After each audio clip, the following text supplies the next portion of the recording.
Ah, So you okay. need to make the GI then. Okay. Okay, this also thing. I will show you one more villa.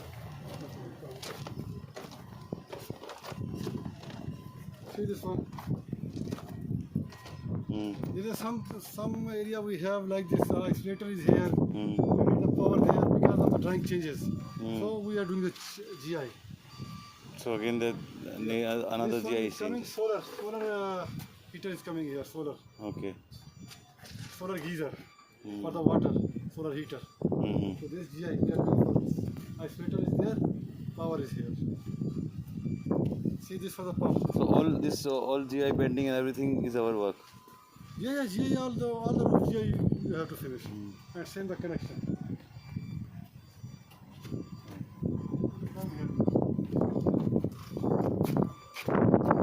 These are the sign. Like some area of conduit is here like this. Some area conduit is here outside. So we have to So bend GI like. bend, then take it up like this. Okay.